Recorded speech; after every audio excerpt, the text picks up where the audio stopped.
Yes, this is Heather in room 1404. Can you bring my car around to the front, please? Great, thank you. Bye-bye. And so the journey begins.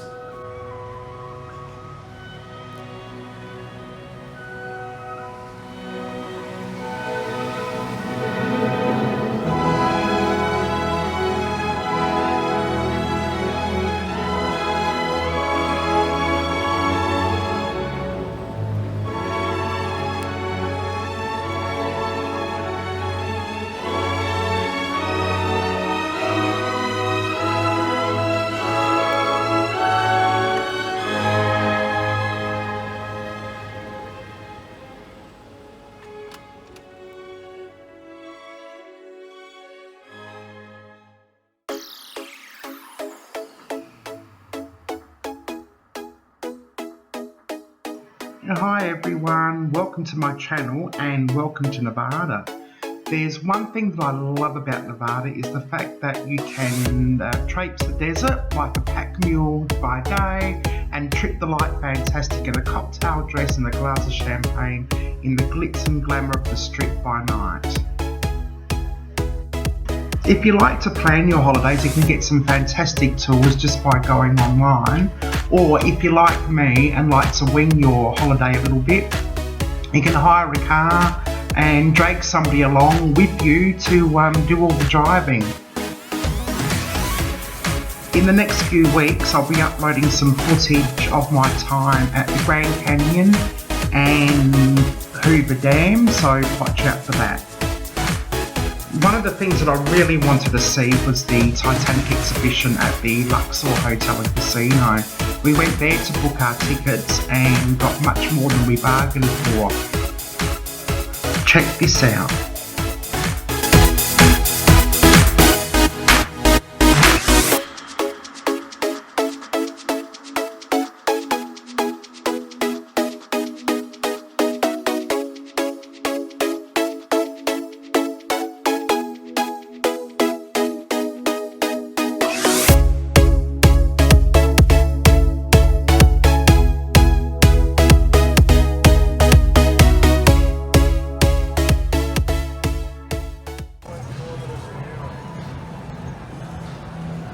Isn't that amazing? This is a model of the Titanic in the Luxor Hotel.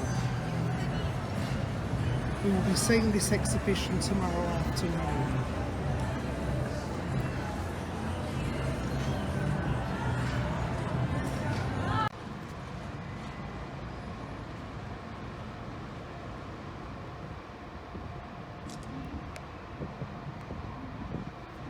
That would be awesome, wouldn't it? The Tropicana was my go-to place to have a drink and chill out. It had a great atmosphere and the bar staff were amazing, especially the bartenders were really, really cute. Anyway, onward.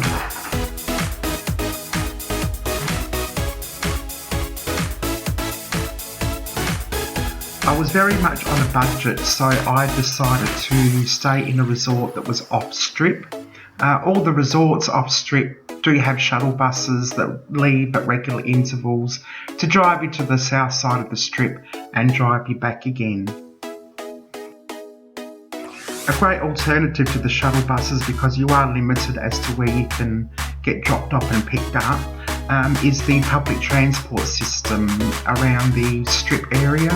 It seems to be quite extensive and I've used it several times during my stay. A friend of mine had recommended the buffet at the Paris Hotel. On our first night, that's where I decided to go, but by the time I navigated my way up the strip, the buffet had closed. My travelling companions were starving and we set about looking for somewhere else to eat and wouldn't let me stay too long to take photos. However, I did get a couple. And what I loved about that place, apart from its Parisian theme, was the fact that the roof was painted blue with white clouds.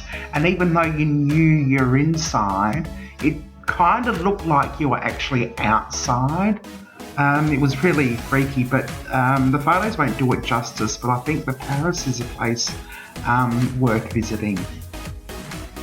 So next up you'll be seeing photos in and around the Bellagio and then the Paris. Bellagio, Dale Cicciooli's Fiori di Campo, comprised over 2,000 hand-blown glass flowers, covers 190 square metres of the lobby ceiling. Bellagio has a conservatory and botanical gardens. There are 5 seasonal themes that the conservatory undergoes: Chinese New Year, Spring, Summer, Fall and Winter. We were there during summer and got to see the underwater theme.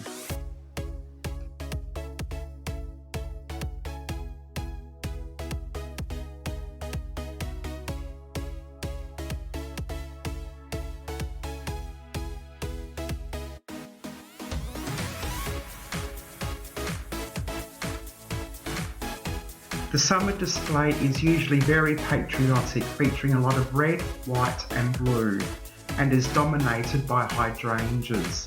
From late September until Thanksgiving weekend, the conservatory puts on its autumn display, featuring several varieties of chrysanthemums and several large pumpkins.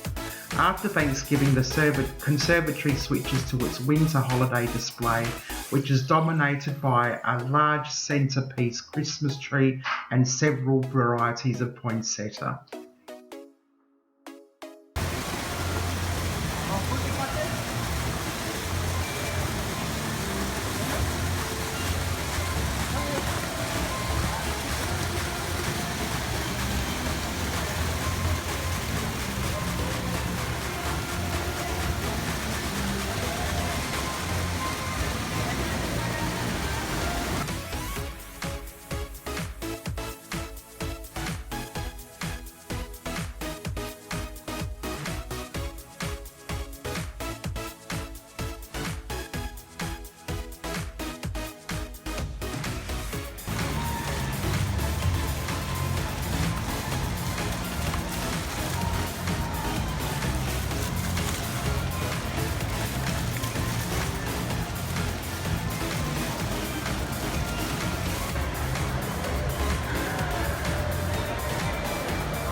The conservatory is free and open to the public. Chocolate fountain at the Valerian.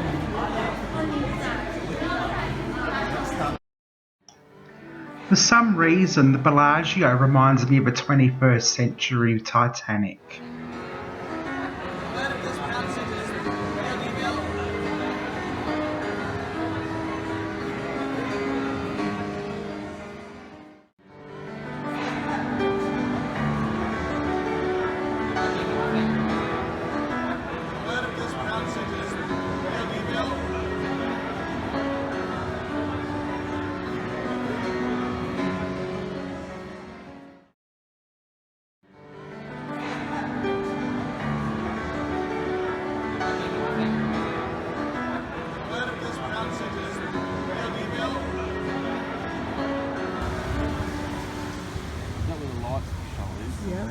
Yep. So Valerio. Well, we can see this tonight, can't we? We can come back tonight if you want. Well, after tea, that's what I'm trying to say. Time to hop in the car and move on.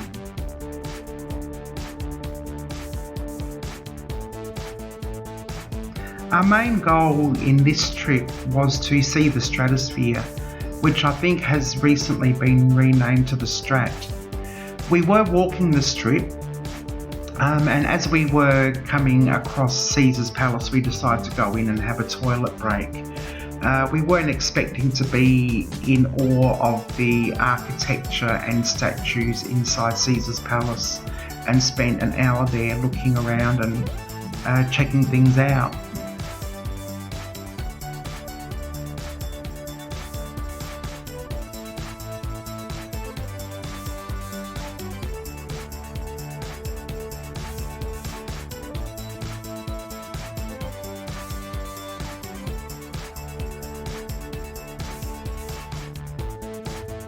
Caesar's Palace was founded in 1966 and was sought to create an opulent facility that gave guests a sense of life in the Roman Empire. It contains many statues, columns and iconography typical of Hollywood Roman period producers, including a 6.1 metre statue of Caesar's Augusta near the entrance.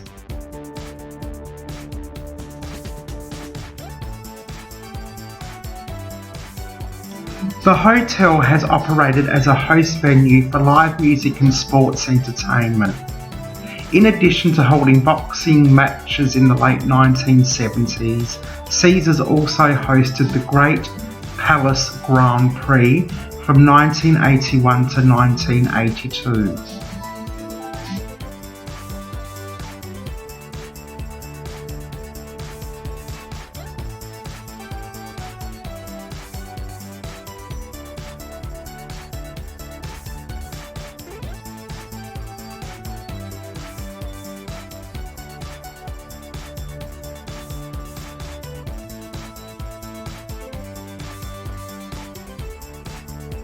Notable entertainers include Frank Sinatra, Reba McEntire, Brooks and Dunn, Sammy Davis Jr., Ella Fitzgerald, Count Basie, Dean Martin, Rod Stewart, Stevie Nicks, and of course, the ever wonderful Mariah Carey. I would love to have seen her perform, but unfortunately, I didn't have the time. It's a brand new Las Vegas residency. Select nights this July through September at the Coliseum at Caesar's Palace. Tickets on sale now at Ticketmaster.com. Mariah Carey.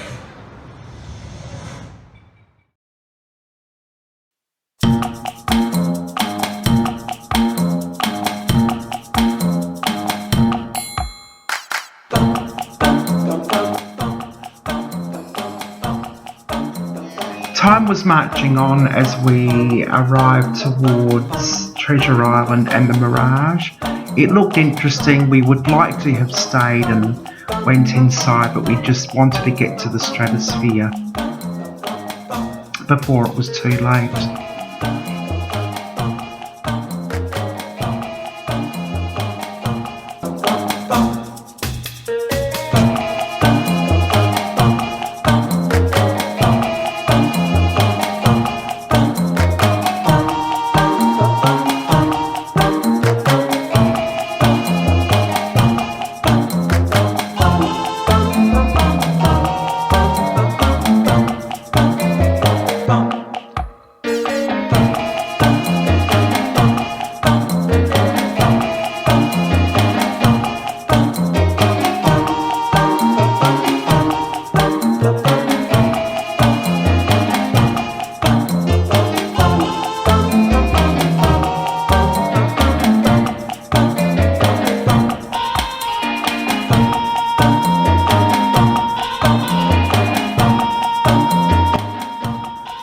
It's ironic that I should be standing in front of Trump Tower at a time when his administration is trying to roll back LGBTIQA+ rights in America. Stand strong, my friends, and don't let them do it. They can take away your rights, but they can't take away your dignity.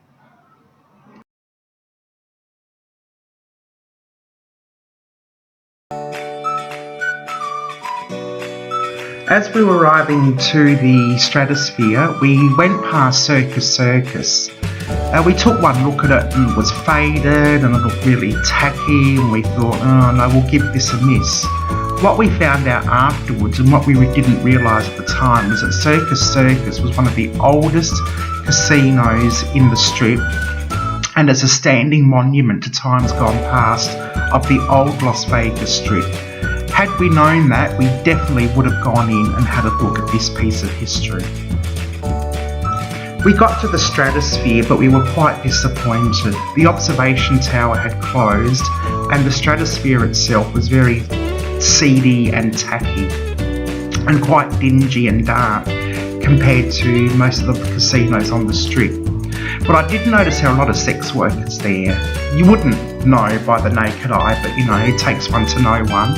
And my Hordar was working overtime. Hordar is a bit like Gaydar, except for hookers.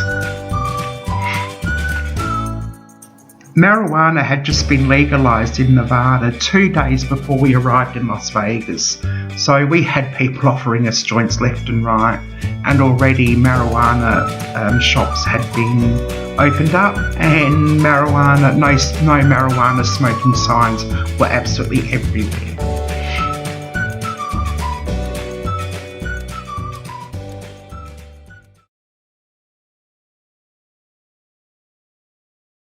And I can see your fortune.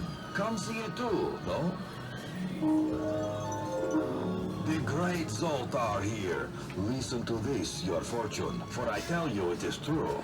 The smallest good deed is better than the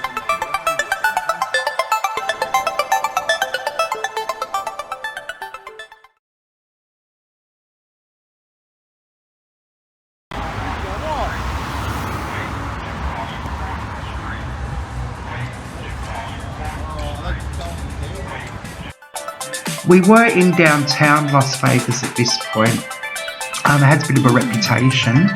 There is lots of things to do and see, such as the lights of Fremont Street and lots of little specialty shops and wedding chapels. I did go into the Pawn Stars Gold and Silver Pawn Shop, and I came across J.D. Borthwick's Gambler's Toolkit. And of course, I had to have a hold of the Colt Model 1862 revolver. That was fan-bloody-tastic.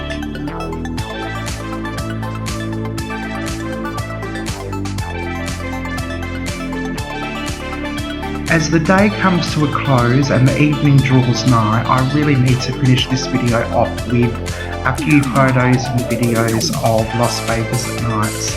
The lights are fantastic, but photos don't do it justice.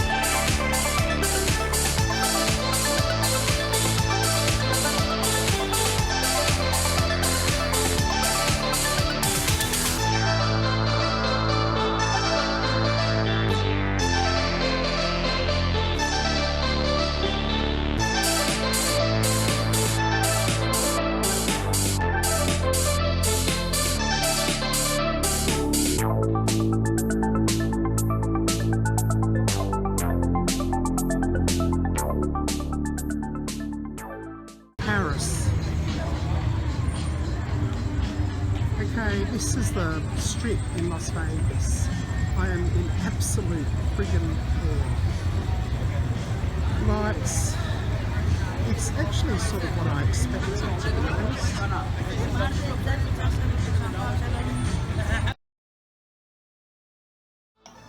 And of course, I always love to end the night at a gay bar with a fabulous drag show. But I'm telling you one thing, what happens at the Piranha stays at the Piranha.